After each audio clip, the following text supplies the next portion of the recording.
PC to LAN, amot silingon, ang imong ng cable is okay sa. Pakadto sa aton nga LAN. oh? Router.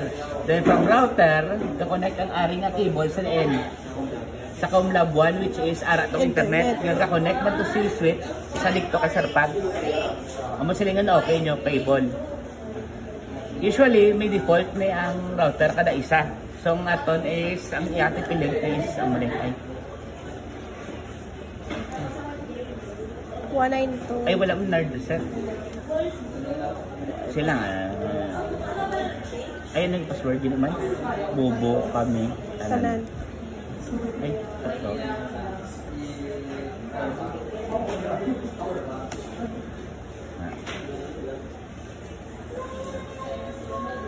Are. Subong aton nga signal is 2.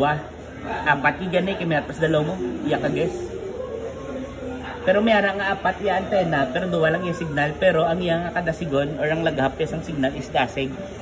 Since the more nga damo antena mas dasig na sa. May ara 8, may ara man 6, wala 8 lang as usually pinakadamo subong or may 16 siguro. The more nga damo antena mas dasig. Ang 2 mas sinay na sa. Ang area pipilit mahal siguro 5,000 guro na. Ari is a setup. SSID is the name sa aton nga router. So may default isang name do ano ni siyang i-default man TP link guro man. Usually gina-islan ta gina-name niya. Hindi ta magamit sang default. Okay, once default na sa inyo sa pag-islan, dasig na sa ma-snipe or ma-hack. Kuha. So islan mo gina sa either i-hide mo sa pag once ma-hide mo ni send mo ni sa ma-search sa imo dahil mo sa makita. Hindi mo na sa makita unless i-connect mo sa manually.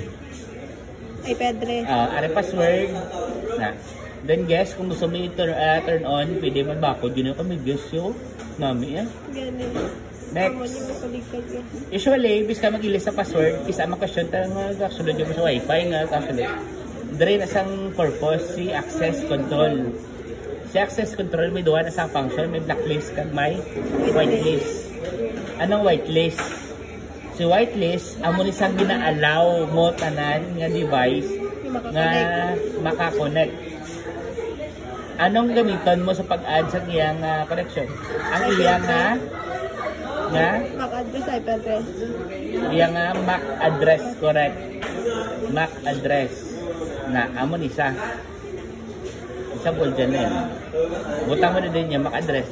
Para biskan ano yung butang na, hindi siya connect. Kung naka-blacklist. Kung ang whitelist naman niya is para i-allow mo naman kung sin-all lang ang pwede ka-connect. Kaya biskan mabalaan na password, hindi ko na sila connect. Kuha, may question why? Good? Okay na? Ang blacklist na natagal sa black ya.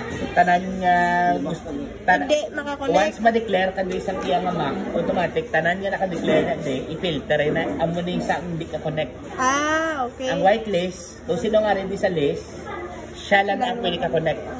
The rest bisag ka balo sa isang QR, isang password di sila connect. What? Gets na. Then save na lang. Okay na? Wala na, sir? Gets na. Kuha nyo na yan. Ay.